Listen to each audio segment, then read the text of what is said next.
4 top 10 teams in the 2024 Maui Invitational? We better call in the Maui squad.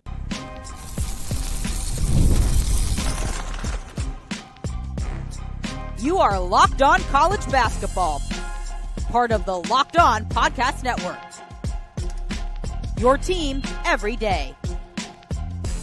Hey there, what's up, folks? Welcome into this Maui Invitational Squad Roundtable show. It is good to be together as we get ready for Feast Week. We're leading into the Thanksgiving weekend. It's great stuff. You're joining us at the place to get your college basketball content every single day. We've got 6 of the 8 hosts of the teams participating in the 24 Maui Invitational. Zach Blackerby of Locked On Auburn, Mark Zanetto, Locked On UConn, Matt Sheehan of Locked On Spartans, Kevin Borba of Locked On Buffs, and brand new to the network, Nick Marovitz of Locked On Cyclones. What a debut. Welcome. Man. Thank you, boys. Awesome. Thank you. And I'm Isaac Shade, the host of Locked On Tar Heels, as well as Locked On College Basketball, so it works out really well. Obviously, we are shy a Dayton host, and we are shy a Memphis host, but Penny's coming by here in a little bit, so we'll get into that.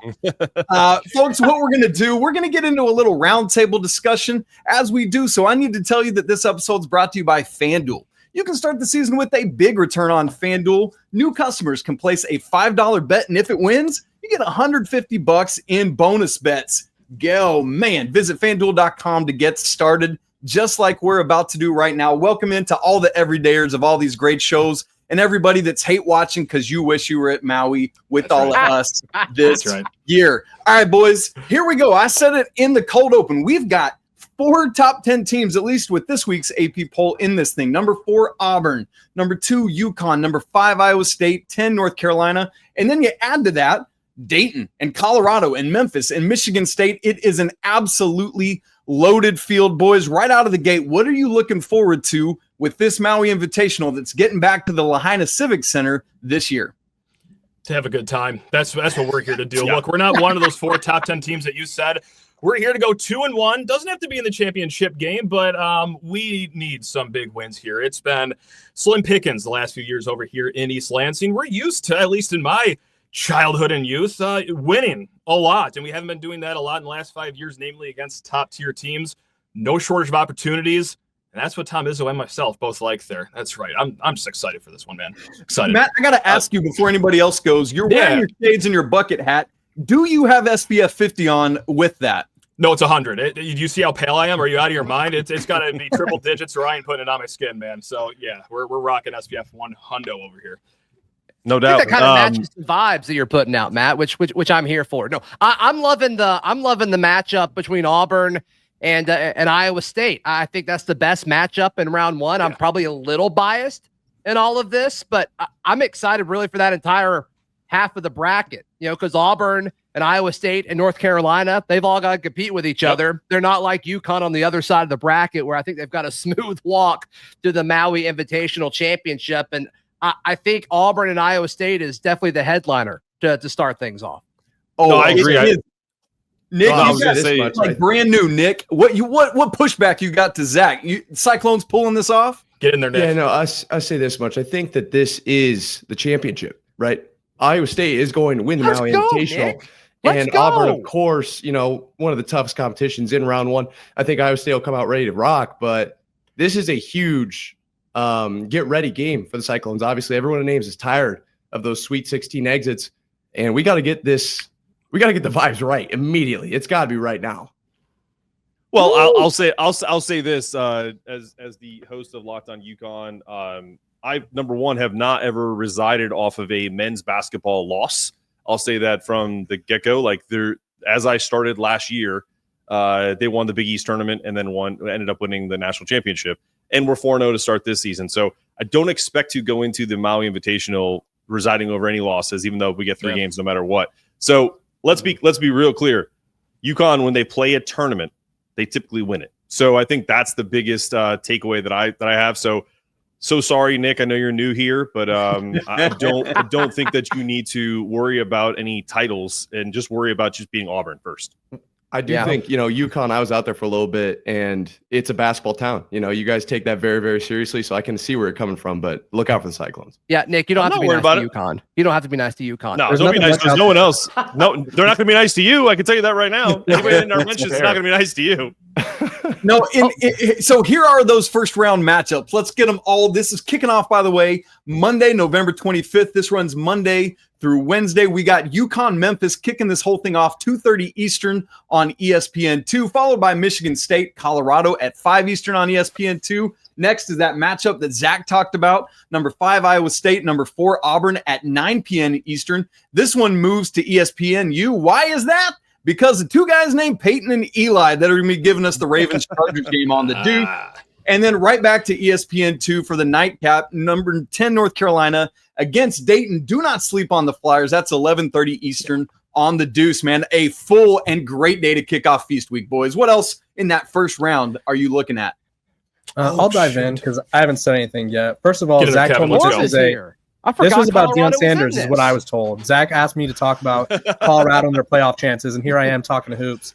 Realistically, I want to know what Colorado's identity is. They have played 4 games, and they've had 3 different starting lineups. I think they're hitting shuffle every single game. So it's really hard to tell what this team is because every time you tune in, it's like, okay, this person's starting and this person's not.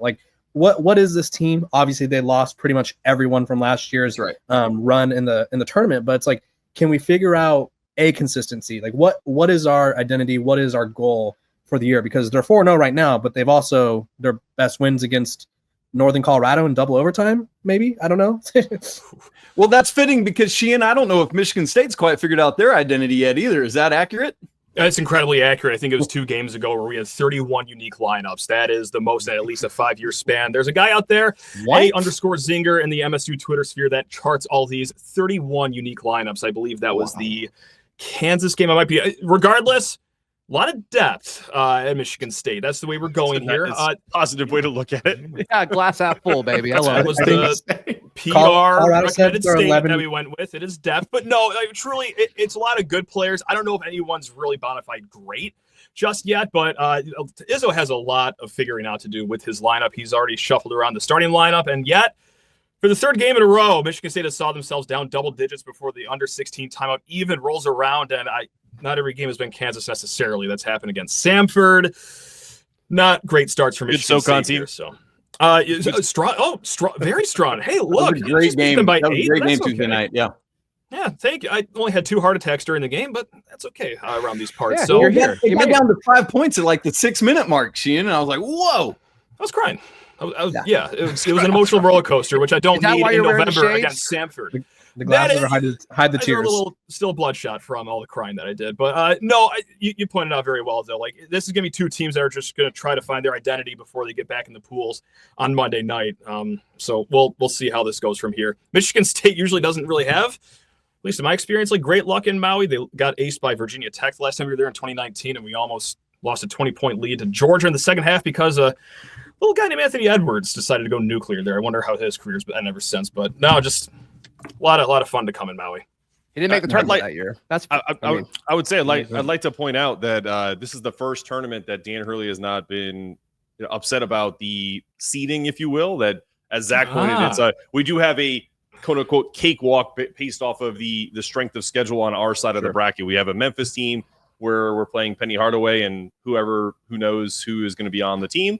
That's Penny Hardaway's deal. I think I forget. There's a guy in our Twitter, UConn Twitter, that said the matchup between Penny and Dan Hurley is like watching a gorilla play with a little baby toy, like the coaching matchup, and just from a mentality standpoint. So whether that's true or not is another thing. And I look at it from that perspective. I'm going to give Zach some credit here. I think I am most concerned if we play Auburn in this tournament.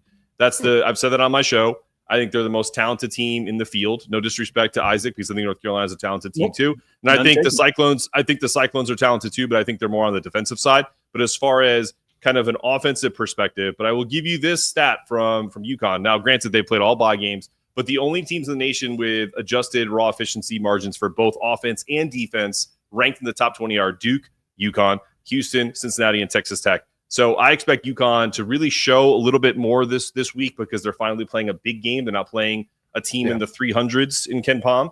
And I think Dan Hurley, I would not want to be Dan Hurley after 19 turnovers against East Texas A&M. The practice that they probably had today or go leading into Maui is got to be brutal. So this team is going to be ready going into the tournament. Let's put some numbers to what you guys have just said about the two sides of this bracket. At Ken Palm, on the Auburn, Iowa State, Carolina, Dayton side, Auburn's 1, Iowa State 7, Carolina 14, Dayton 43 at Ken Palm. That adds up to 65 points, an average Ken Palm rank of 16.25. On the other side, UConn 5, Memphis 37, Michigan State 45, Colorado 70. That adds up to 157, or an average Ken Palm rank of 39.25. So a much low. And look, I'm just putting stats out there, and it doesn't mean anything. You got to go play. Still like 4 really solid teams, though. 100%. Yeah. This field is awesome. Yes. Yeah. Yes. Oh, yeah. And to that 70 point, being lowest, that's pretty crazy. Right. Like 70 is the lowest ranked Ken Palm team in this thing. And Colorado is nothing to sneeze at. Tad Boyle is a great coach. So to that point, we had another loaded field last year, got one this year. Things might be falling off a bit next year and looking forward. We want to get to those conversations, try to figure out what the future of these MTEs are. Can things like Maui and Battle for Atlantis carry on? We'll get to that conversation and so much more coming up here in just a second. Right after I tell you about Prize Picks, which is the place to get real money sports action. Over 10 million members and billions of dollars in awarded winnings. Prize Picks has made daily fantasy sports accessible to all. All you got to do, I love how simple this is. They give you a player and a stat, and you just pick more or less. And if you do that for 2 or more players, you get a shot to win up to 100 times your cash. So run your game all season long on Prize Picks. What I love is that they're putting the members first. So all your withdrawals, they're fast, they're safe, they're secure. So when your picks hit, you can get your winnings in as fast as 15 minutes. Sign up today and win $50 instantly when you play your first $5 bet. It's guaranteed. You don't even have to win to get that bonus. We don't have any lines yet for these Maui players, but how about this? Whatever Janai Broom's point total comes out at, man, I am picking the more at that. So download the app today and use code LOCKEDONCollege to get $50 instantly after you play your first $5 lineup. Prize Picks, run your game. Guys, we are hanging out with the Maui squad, 6 of the 8 hosts of the Maui Invitational teams for 2024. Zach Blackerby, Locked on Auburn. Nick Maravets from Locked on Cyclones. Maravitz, sorry, I said it wrong. Kevin Borber, Locked on Buffs. Mark Zanetto, Locked on UConn. Matt Sheehan in the Shades from Locked on Sparty. The actual Slim Shady, myself, Isaac Shade from Locked on Tar Heel. Yes. In high school, they called me Slim. I grew up in Atlanta. Love rap. It's a real thing. Deal with that. So can I ask a question, Isaac? Do you mind? Yeah. Do you care? No, Do you always, care? Always. Which question? A question for everybody. As far as the potential upsets in round 1, who do you think is most susceptible to be upset of these first 4 games? You're going to make me say Michigan State? I mean. Look, UConn, they're a buzzsaw. I don't think Penny Hardaway's going to get it done. The gorilla and the baby toy analogy was, I think, very apt, if not graphic. Wasn't me. Just don't kill the messenger. No, I think it's got to be because Michigan State's slow starts are going to catch up to them eventually, and I don't know if the solution is just like that. And it's not just the slow starts plaguing Michigan State. We are horrendous at shooting the basketball so far this season. Lahaina High School is probably a better 3-point shooting team than Michigan State will be in this gymnasium. I agree. Maybe the Civic Center rims there haven't been changed out in a few years. Maybe they're buttery soft. Maybe we can take advantage of that. But it's been a horrendous start shooting the ball. Does it catch up against another group of 6 team? Look, I'm making all sorts of Locked on Spartans listeners very happy right now saying that we could be the upset. But based on what I've seen, you can't start every game down 13 and expect to rally, especially not against another group of 6 teams. So, sorry, Green and White Nation. I'm just a coward. Yikes. Yikes is right, Zach. Yikes. I say yikes every single time I watch my team play. No, does anybody want to say Dayton over North Carolina? I was going to ask. I was going to ask Isaac because that was going to be my question. Because you're locked on college basketball. I try to dabble into as much outside of UConn as I can. But I will tell you, I don't know enough about Dayton and what they lost. They lost Kobe Brea. They lost the gentleman De'Ron who was like the Holmes. first. De'Ron Holmes. Thank you. Those are two phenomenal impact players. Do they have enough to hang with North Carolina in terms of North Carolina impressed the hell out of me against Kansas because they could have easily folded in that game down 20 in Fog Allen. And it reminded me of the UConn game last year where UConn went down 15 and then chipped away, and then basically had a chance to tie or take the lead at the end of it, and they just missed. So it was almost an identical style game. So to me, that's my question is, can North Carolina – is North Carolina an upset alert, if you will?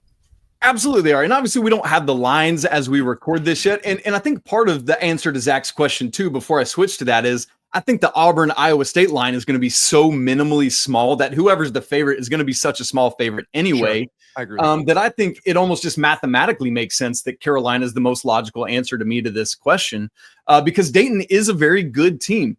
Their leading scorer right now is Enoch Cheeks, who is an absolute dude. He had 3 years at Robert Morris Romo. This is his second year now at Dayton, where he has gone from 8.1 points a game up to 17.3. He's leading this team.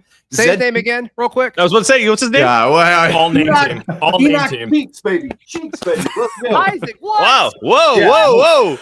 Isaac's already in the Mai Tais over there. Let's go, baby. That's what I'm talking about, Isaac. Let's go. Have yourself a night. Yes. So he's a dude for Dayton right now, but also they get Zed Key, who transferred over from Ohio State. He's a little bit of an undersized big, but he's really good. The weird thing with Dayton right now to me is Posh Alexander comes over from Butler. Hadn't really done anything yet. I've been trying to figure out if he's injured or what's going on there, but he's like their 10th leading scorer right now. Malachi Smith is still around at Dayton. He's good. So they've got some dudes. The problem is North Carolina's undersized front court can stick with Dayton's undersized front court. And then this 3-guard lineup that Hubert Davis is rolling out of Elliot Cadeau, RJ Davis, and Seth Trimble is going to cause a lot of problems for what Dayton does well. And RJ Davis hasn't even really gotten going yet. And as Mark said, they've still been able to put up some good showing. So all that said, though, I do think that Carolina is probably the most susceptible upset big in the first round. Can we do an all name team? Because Dayton is first team all name. We had Enoch Cheeks, Zed Key, Malachi something. I mean, there's another guy in there. Posh Alexander. Like, are you kidding me? Yeah, that's the captain of your team. Those are 4 great names on one team. I thought we had Pat McAfee went crazy when Dan Hurley said we got a guy named Solo Ball, and he was just like, wow, that's crazy. Like that, but you have 4 of those. That's crazy. It's affecting literally dozens of us. That's an Arrested Development quote for you, the Solo Ball condition. Zach, that's a great question about upset bids there in the first round. Speaking of all name team, at some point here, we're going to need to get to talking about all the All-Americans we've got in this field, all the freshmen studs, all the transfer studs. But I do want to get to something actually that Mark had talked with us about before the show.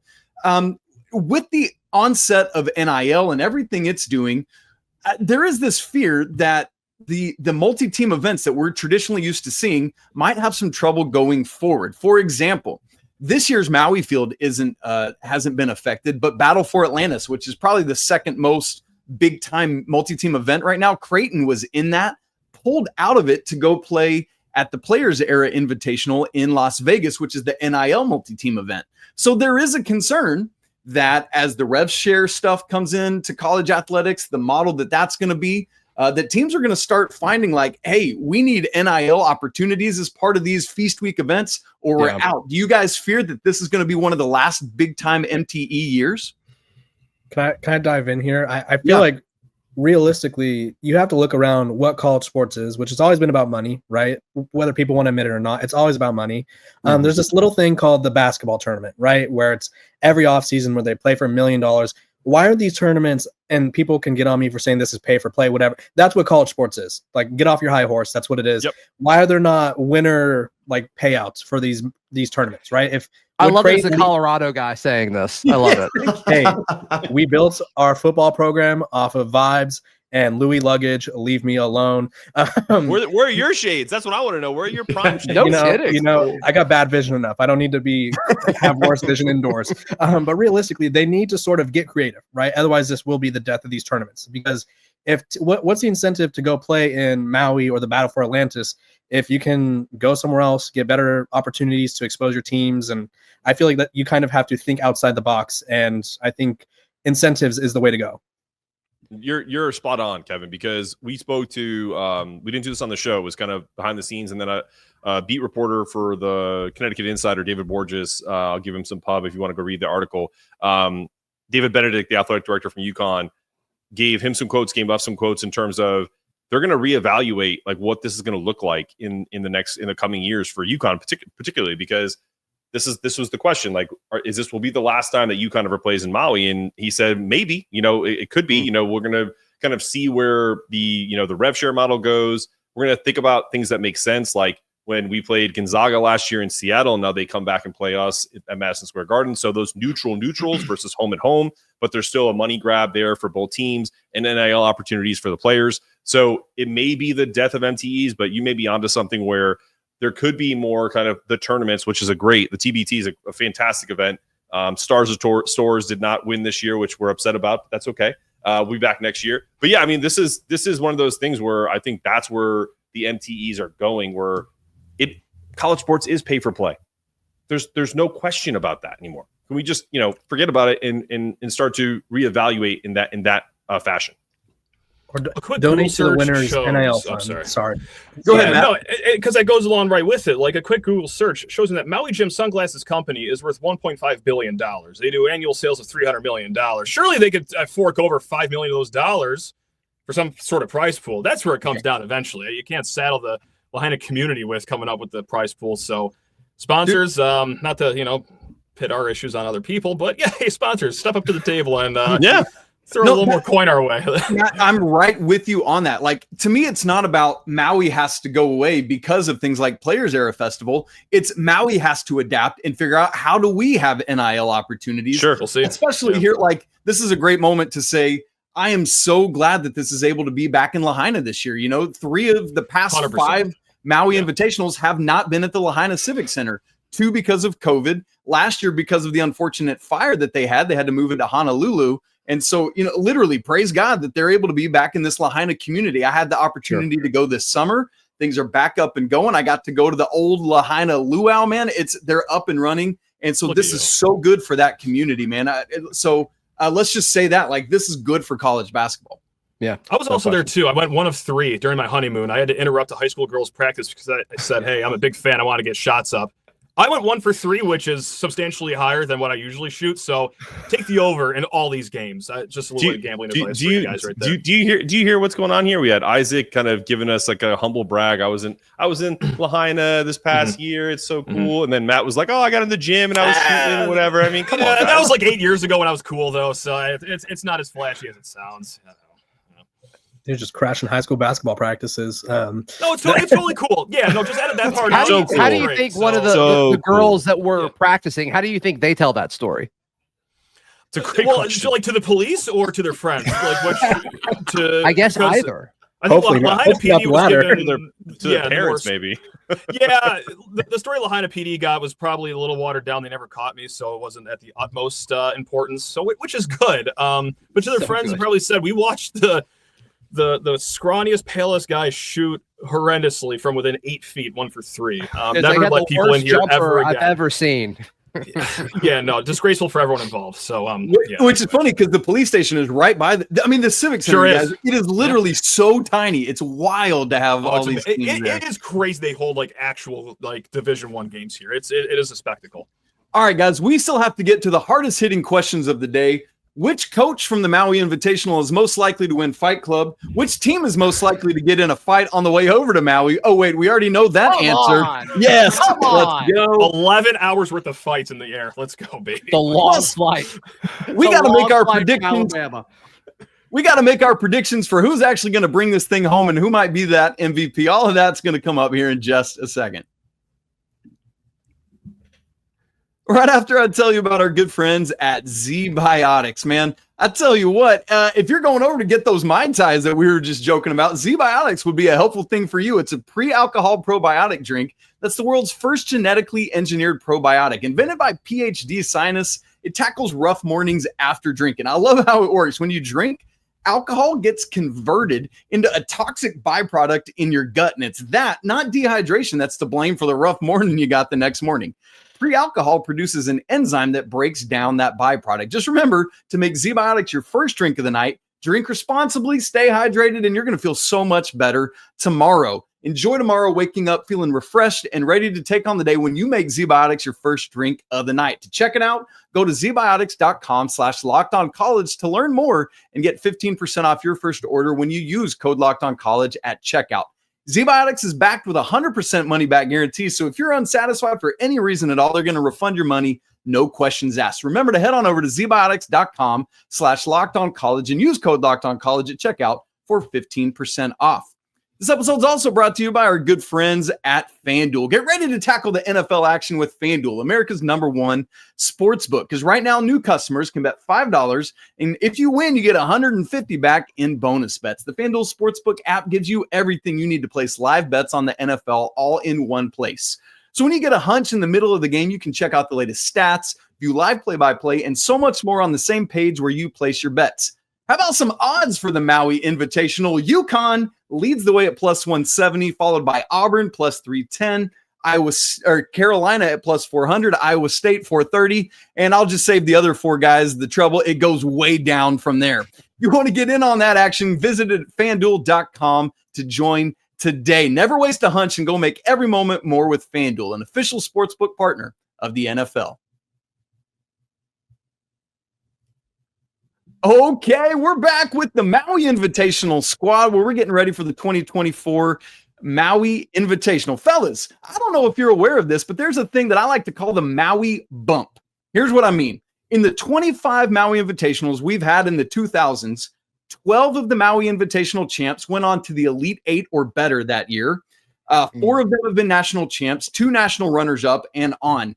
18 of those 25 have gone on to be a top 3 seed in the NCAA tournament, including 15 that were a top 2 seed and a whole mess of regular season and conference tournament champs. And 19 of those 25 Maui winners have been as high as 4th in the AP poll that year. 14 of them have been a top 2 team at some point. So fellas, who's going to win? You just heard the odds from FanDuel. Who's going to win this thing and get that Maui bump, baby? I think UConn's winning it. I think UConn's winning Mark. it. Yeah. Go ahead.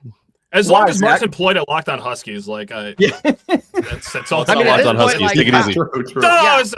How can you pick against UConn at this point? I mean, with what they've done over the past 2 years, like it's clear that the culture is set. And like Mark said, I mean, when they enter a tournament, they win the dang thing. So yeah, my pick is UConn over Auburn in the Maui championship. That is my pick. This feels like a complete backtrack to obviously come out firing, saying Iowa State's going to win this thing. You know, Auburn, Iowa State is the championship in the first round. But I don't think picking anyone but Auburn here is a good play. Or excuse me, other than UConn is a good play. I wish Iowa State could win this. You know, this tournament. We need the bump. We absolutely need to get to that level. But I just don't know. UConn is too good right now. You can't pick against them. Going to go UConn as well, but hey, you know what, Mick? I'm going to meet you just somewhere in the middle. You guys get the runner-up. I know that you guys have played the greater Des Moines area high school schedule so far this year, but that defense still looks absolutely disgusting, and like defense goes a long way. So I'm going to go with Iowa State Cyclones batting down the hatches in the first 2 games. But my God, Mark, like, can you guys just relax over there and just have just a little drop off? A tad? No, would anyone's answer change if Hurley didn't say that their last win was comical, right? Like if this UConn team wasn't playing pissed off, would anyone change? Exactly. No, and I will say, because it's crazy, because I've watched all 4 of these games. I've done all 4 live reaction shows, and for the most part, the vibes are still, this team does not look the same, but it's still a dominant win, and we're going to get better. Now, the only thing I will give everyone that's in here and everyone that's going to watch this show or anyone that's going to watch the Maui Invitational is this UConn team doesn't have to be the 25-point win in the national championship or whatever it was against Purdue. I think it was 15 points to be a winner in this. They could literally eke by and still win a tournament. Like, that's possible. You can win by 5 points, 3 points, whatever. They don't have to be dominant. And I think that's kind of what Dan Hurley's setting everybody up for, is that, like, okay, we're beating these low major teams by 50 or whatever, but now that we're playing some big boys, don't be surprised if there's closer games. And that's what I will say. I think UConn is still going to end up winning this tournament, But there's plenty of people in UConn Nation that think that's not happening based off of what they saw, because it doesn't look the same as it did last March and April. I think that's a fair assessment. And that's why I do think there's an argument for Auburn in this game. I agree too. Of all these teams, like, who's played the biggest game so far this year? And I think it's Auburn when they went to Houston. That's the best win. That is the best win in the nation right now. I think so. And one of the best college basketball games I've watched in a minute too. I mean, it was an incredible game. But everything that Auburn does runs through Janai Broome. And so the big question was, okay, with everything Houston does, like, that should match up well against Janai. And up to this point, it hasn't mattered what other teams have done. Janai Broome has been a cheat code. And I can't wait to see what that looks like this week against Iowa State, against hopefully, North Carolina, and hopefully UConn. I mean, that'd be an incredible run for Auburn as far as learning who they are as a team. But to me, like, I do think there is an argument for Auburn in this tournament because of what they did at Houston. And I'll jump in here really quick, Isaac, before you, because I want to hear about North Carolina more. But like the thing that I would say is that people are not aware of is that if you are, then you pay attention. It's great. But Aiden Mahaney was a big transfer for UConn, has only averaged 4.8 points per game this year so far, has looked kind of lost. And Dan Hurley has been kind in the media where we need to get him going. Not that like, hey, this guy sucks or he's not where we thought he was.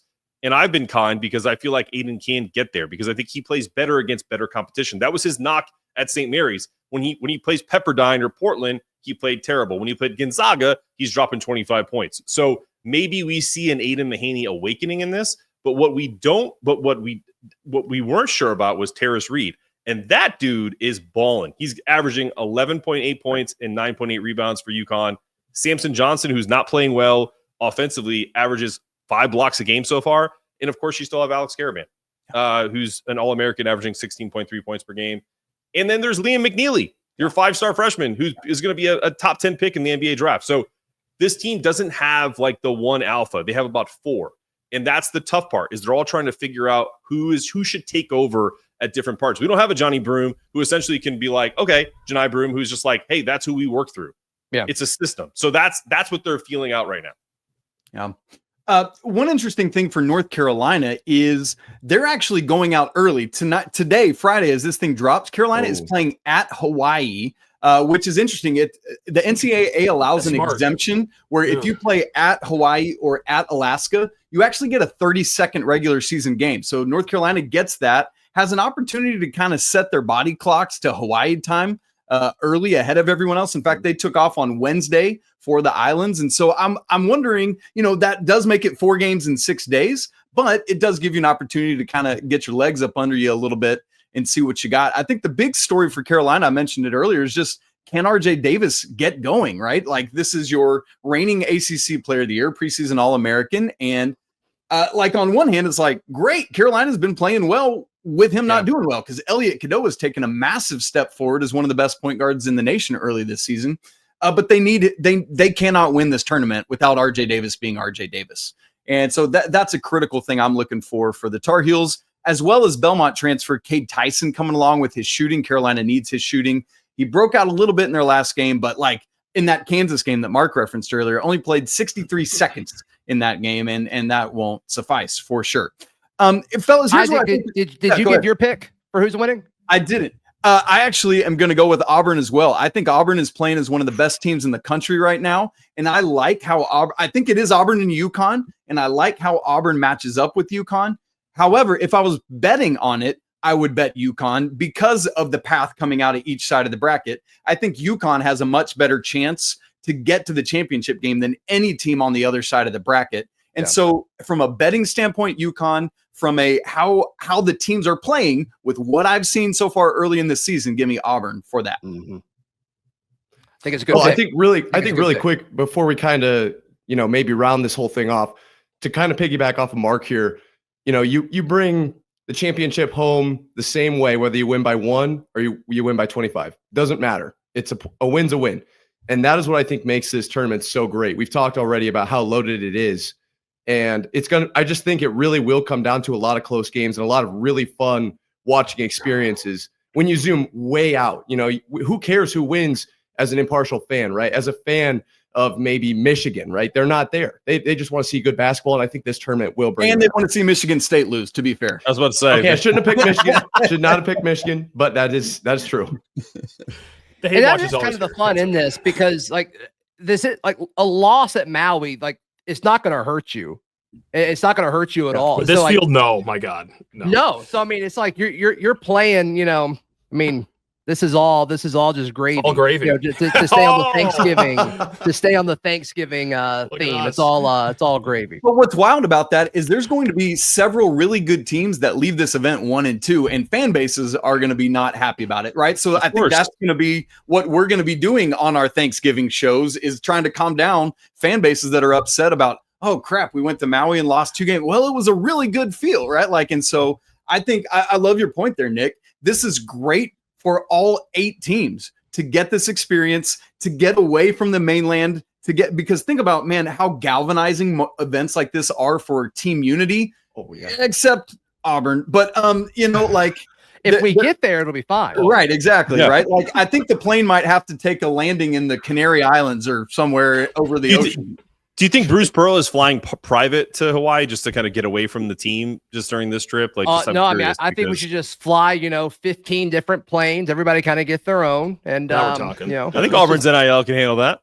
Take a boat. To get away from his team, it's so he can get an early start on his tan, because that's BP at his finest, if we're being honest. That said, fellas, I said it earlier, most important question of the day. Which coach in this event wins Fight Club and why? Dude, Bruce Pearl's scrappy, I mean, come on. I think I'm going with Hurley. Come on. Have you seen how small Otzelberger's shirt is? Dude, Otzelberger is a dude. Come on. Tad Boyle's like 6'5". Let's not forget that. He's a big dude. Say that again? Tad Boyle. He's like 6'5". He's big. Can we do coaching staffs? Because I want Kamani Young as a tag team. Dude, that's a great call. I wanted you to say Deion Sanders to answer that question. So Deion Sanders and the Sanders family will beat up any ball boy and any coach standing in their way. It's Izzo. I would take Hurley over Deion Sanders in a heartbeat, because he would just take out his foot. The foot that had the issue. Just go right for the weakness, and that shit's that's a take. To be fair, if we are talking Deion Sanders, he throws up 225 easily. I saw a video of it. He's throwing 225 up easily. He pressed Travis Hunter pretty easily. So Deion Sanders, I mean, we're off topic here, but I would not want to get in the ring with him. Yeah, true. Yeah, we're answering the question. That's true. That's true. No, U7 coaches are over there. You're boxing it out, and there's little Tom Izzo, 4'11" now these days. Everyone's forgotten that he's even there. So as the other 7 people are wailing on each other to no end, getting all of their breath drained from their body, Izzo's just kind of chilling there. And then when it's finally just mano a mano against, we'll call it Hubert Davis. Why not? He's got a long reach. He's 6'5". He's huffing and puffing, and then there's Izzo, who just got word that someone didn't box out, and it's a true freshman that thinks he's hot stuff, and he comes in with that Italian-American ire that is quite often seen on Big Ten Network when we're down 13 points against Bowling Green, and he just one punch. See ya. Good night, Tom Izzo, walking away with the belt. That's how I see this thing. And what's funny is Hubert Davis does not cuss, and so that whole fight, he would be like, farting, knockers, and like it would be hilarious. Darn it. Yeah. Darn it all. Let me tell you something. Honestly, because we're playing them, but if of all the coaches, the best athlete of any coach out there is Penny Hardaway. So if Penny Hardaway gets upset about something, every single one of these other coaches, including my guy Dan Hurley, is done for. So I wouldn't want to mess with Penny. I wouldn't want to mess with Penny, especially 42-year-old Penny, who's a little thicker now. He's not a rail anymore. That dude's got some meat on him. I would imagine he'd even beat up Deion Sanders too. So, Zanetto, we appreciate you representing the unrepresented Memphis here on the show, folks.